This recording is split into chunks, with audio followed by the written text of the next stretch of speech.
อีแดงมันนั่งคอยครับมันมาตามมันเหมือนคนนะครับนะเห็นไหมนะมันมาตามแล้วมันนั่งคอยรถมอเตอร์ไซค์อยู่ตรงนั้นไปดูนะผมจะพาไปดูว่ามันคอยเหมือนคนนะมองผมเดินไปอะไปดูนะถ้ามันเห็นผมแต่ไกลมันจะวิ่งเนี่ยเคยดูนะ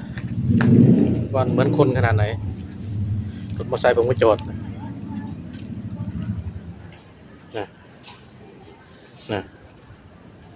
ดูดิมันเหมือนคนขนาดไหนดูดินะแดงแด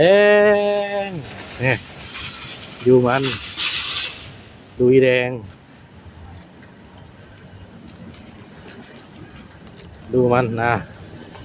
อย่ารถผมจอดอยู่ตรงนี้นะบายตัวแล้ว